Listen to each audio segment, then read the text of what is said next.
नमस्कार। उत्तर प्रदेश के लाखों ग्रामीणों और पंचायत प्रतिनिधियों के लिए एक बड़ी खबर सामने आ रही है। क्या इस बार पंचायत चुनाव समय पर नहीं होंगे? और अगर चुनाव में देरी हुई तो क्या मौजूदा ग्राम प्रधान अपने पद पर बने रह पाएंगे? योगी सरकार के एक फैसले ने पूरे प्रदेश की सियासत में हलचल मचा दी है।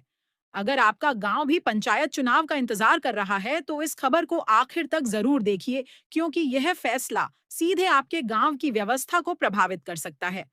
उत्तर प्रदेश में पंचायत चुनावों को लेकर तैयारियां तेज हो चुकी हैं, लेकिन अभी तक चुनाव की आधिकारिक तारीखों का ऐलान नहीं हुआ है। इस बीच सीटों के परिसीमन और नए आरक्षण को लेकर राजनीतिक गतिविधियां लगातार बढ़ रही हैं। कई मौजूदा प्रधानों और संभावित उम्मीदवारों की नजर अब नई आरक्षण सूची पर टिकी हुई है, क्योंकि इसके बाद कई सीटों का पूरा समीकरण बदल सकता है। इसी दौरान आरक्षण और परिसीमन की प्रक्रिया को लेकर हाईकोर्ट में कई याचिकाओं पर सुनवाई भी जारी है। यदि अदालत की ओर से किसी बदलाव का निर्देश दिया जाता है तो पंचायत चुनाव की प्रक्रिया प्रभावित हो सकती है और चुनाव में देरी की संभावना भी बढ़ सकती है।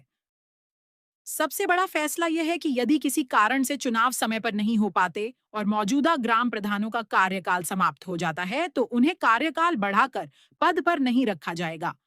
सरकार ने स्पष्ट किया है कि ऐसी स्थिति में गांवों का प्रशासन सरकारी प्रशासकों को सौंप दिया जाएगा।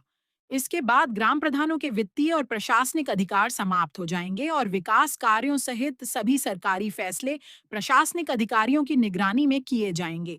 सरकार का कहना है कि इससे चुनाव प्रक्रिया निष्पक्ष और पारदर्शी बनी रहेगी। अब पूरे प्रदेश की नजर राज्य निर्वाचन आयोग की अगली घोषणा और अदालत के फैसले पर टिकी हुई है। आने वाले दिनों में यही तय करेगा कि पंचायत चुनाव तय समय पर होंगे या ग्रामीण राजनीति को कुछ और इंतजार करना पड़ेगा। अब सवाल आपसे है, अगर पंचायत चुनाव में देरी होती है तो क्या गांवों की जिम्मेदारी सरकारी प्रशासकों को सौंपना सही फैसला है? अपनी राय हमें कमेंट में जरूर बताइए।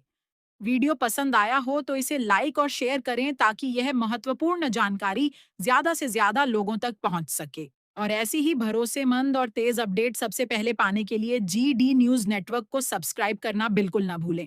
धन्यवाद।